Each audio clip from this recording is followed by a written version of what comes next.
This is today's world. Public service announcements for life in quarantine. Do you have a child or kid or other young person who needs education? Here's Ross Foley with a special report on homeschooling. Salute. My name Ross Foley, and as the popular band Flink Poyd once sang, "Hey, teacher, leave them kids alone." Unfortunately, that's proven to be something of a curse, and the kids are being left alone by teachers these days because of coronavirus as everyone's set inside. The youth of this Britain, UK, has gone from watermelon brains to peanut brains, and every day it gets worse. And I, for one, as a daddy, I'm just not going to accept it. I've been teaching my kids at home, or home teaching. Zork, aged 9, Zilly, aged 9, and my personal least favourite, Pob, aged 12. So my hope is that by recording the lessons that I will be teaching my children, you can use them to teach your children. The lesson that I have in mind today is called European languages. And despite what some people might say, there is a value to European languages. Whether it's in hotel or restaurant or when receiving the bill de fare, European languages can help you and your children become citizens of the world. So join me with my first lesson today, and it is German language. Now we're going to start with some everyday German phrases, such as you might overhear in a meat market in Hamburg or a meat market in Munich.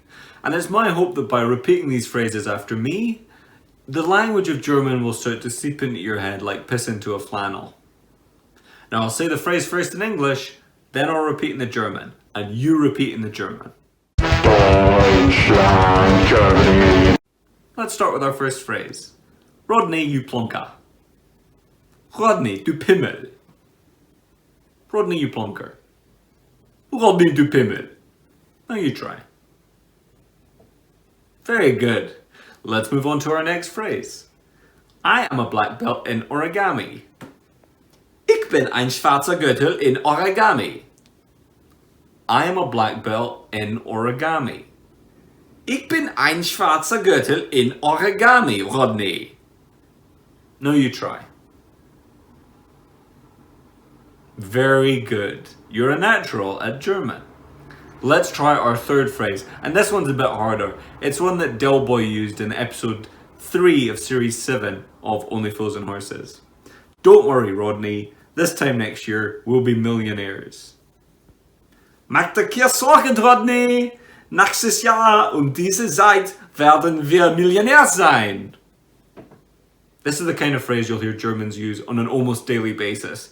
So learning it will be really helpful if you ever take a trip over there. Why don't you give it a go? Keep practicing every day, 5 times an hour, for 5 hours a day, for the next 5 days. And those phrases should start to absorb into your brain. You did a great job with the German there, and I was really proud of you as if you were my own son. But without any further ado, let's move on to our next language, which is Italian. And the Italian language is slightly different to German because it comes from a different place. Our first phrase in Italian goes as follows. 1 ticket to the Nutty Professor, please. Un biglietto per il professore matto, per favore. Il professore matto, per favore. And you'll notice that that's slightly different to the phrase in English. You give it a go. Very good. Very good. I think we're ready to move on to our next phrase. My favourite film is The Nutty Professor. Il mio film preferito è Il professore matto. Or a variation on that phrase that you might want to use would be, my favourite film is The Nutty Professor 2, The Clumps, which would go like this. Il mio film preferito è Il professore matto 2, I Clump. And you can use your own experience and your own personality to decide which one of those you want to practice, whether you prefer Nutty Professor 1 or Professor 2, The Clumps. I prefer The Clumps, so let's just give that another go. Il mio film preferito è Il professore matto 2, Il Clump. Very good. You're really getting the hang of Italian. let's move on to our next phrase. And this is one based on my personal experience, which you can obviously use and personalize in your own way. I'm going to the big clump convention with my dork son, Zork. I'm going to the big clump convention with my dork son, Zork.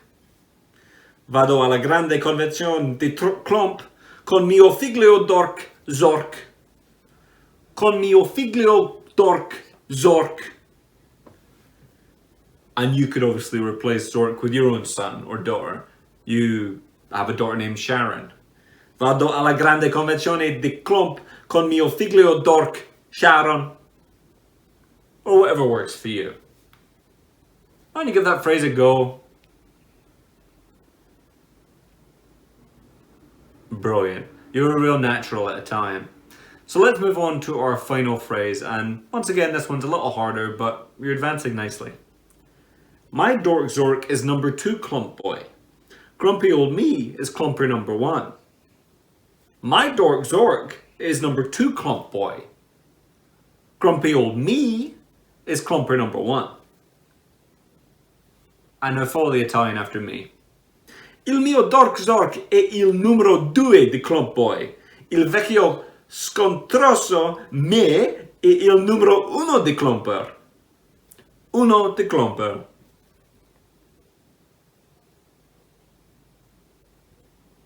Brilliant, brilliant. You really are brilliant at Italian. And the plan for you is just to practice these Italian phrases every day when you wake up and when you go to bed, and then just when you're going about your business during the day. And eventually Italian will become second nature to you, as is watching clump movies to me.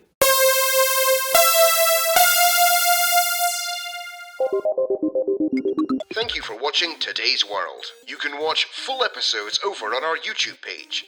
You can also donate using the link in the description to this video. All pledges go to keeping our shows on the air and providing work for our content providers. Do you have valuable information that could be put to use in a public service announcement? Send your submissions to actbooking@monkeybarrelcomedy.com.